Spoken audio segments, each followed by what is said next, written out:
कोल्हापूर शहर प्लास्टिक मुक्त करण्यासाठी महापालिकेतर्फे आज राजारामपुर येथे जनजागृती रॅली आयोजित करण्यात आली होती। रॅलीमध्ये महापालिका आयुक्त मल्लीनाथ कलशेट्टी, परिवहन समिती सभापती प्रतिज्ञा उत्तरे, नगरसेवक तौफिक मुलानी, प्रजासत्ताकचे दिलीप देसाई, पर्यावरण समितीचे सदस्य, पदाधिकारी व महापालिकेचे अधिकारी आणि कर्मचारी तसेच ओरिएंटल इंग्लिश अकॅडमीच्या विद्यार्थ्यांनी सहभाग नोंदवला होता। यावेळी राजारामपुरीतील दुकानांमध्ये जाऊन प्लास्टिक पिशव्यांचा वापर करू नये यासाठी यावेळी त्यांना सूचना करण्यात आल्या। मुद्दा प्लास्टिक मुक्तीचा हा एक महत्त्वाचा आणि गंभीर असा प्रश्न आहे। पर्यावरणाला घातक ठरणारी गोष्ट आहे। निसर्गाने आपल्याला सर्व सजीवांना जीवन दिलेलं आहे। पाणी असेल, ऑक्सिजन असेल, निसर्ग आहे म्हणून आपण आहे आणि या निसर्गाची काळजी आपणच घेतली पाहिजे। प्लास्टिक खरं तर महानगरपालिका आयुक्त असतील किंवा नगरसेवक असतील, आमचं कुठल्याही व्यापाऱ्यांशी असेल किंवा कुणाशीही वैर नाही आहे की आम्ही मुद्दाम कुणाला दंड लावतोय किंवा काय। आपण खऱ्या अर्थाने जाणून घ्या की हे प्लास्टिक इतकं वाईट आहे, मानव जातीला नाही तर सर्व प्रत्येक सजीवाला ते घातक आहे। आणि म्हणूनच हा प्रयत्न आपला चालू आहे। आपल्याच पिढीसाठी नाही तर आपल्या येणाऱ्या पुढच्या पिढीसाठी हे फार महत्वाची बाब आहे आणि ही सर्वांनी लक्षात घ्यावी असं मला वाटतंय। दुसरी गोष्ट, मी प्लास्टिक वापरणार नाही, तसेच कोणी दिसत असेल तर त्यालाही सांगेन दुसऱ्यालाही प्लास्टिक वापरू देणार नाही असा एक आपण निर्धार करूया।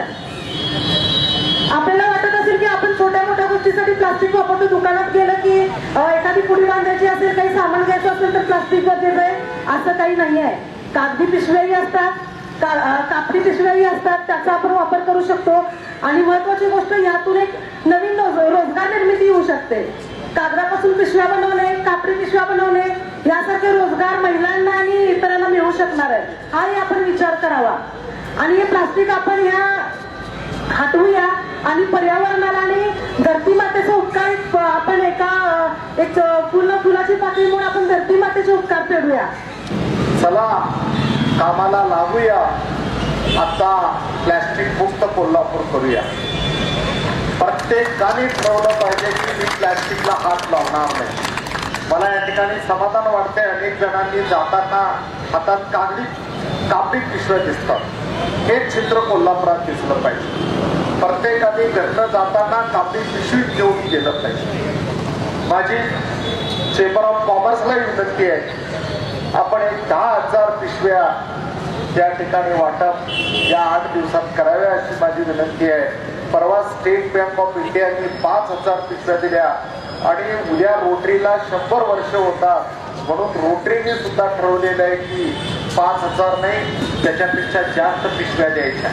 म्हणजे मी म्हणतो की ज्यांना ज्यांना जे शक्य आहे त्या मोहिमेअंतर्गत आपण एवढे पिशव्या कोल्हापुरात वाचूया की पुढं असं प्रसंग येणार नाही की त्या ठिकाणी की बाबा प्रत्येकाच्या हातात पिशवी राहील आणि असं पिशवी। आणि आमच्या उतरे मॅडमनी बोलले, टिकम मॅडमनी बोलले की महिलांना उद्योजक मिळेल, कागदी पिशव्या, कापडी पिशव्या बनवण्याचं काम करतील आणि पर्यावरणाचं आपण रक्षण करू।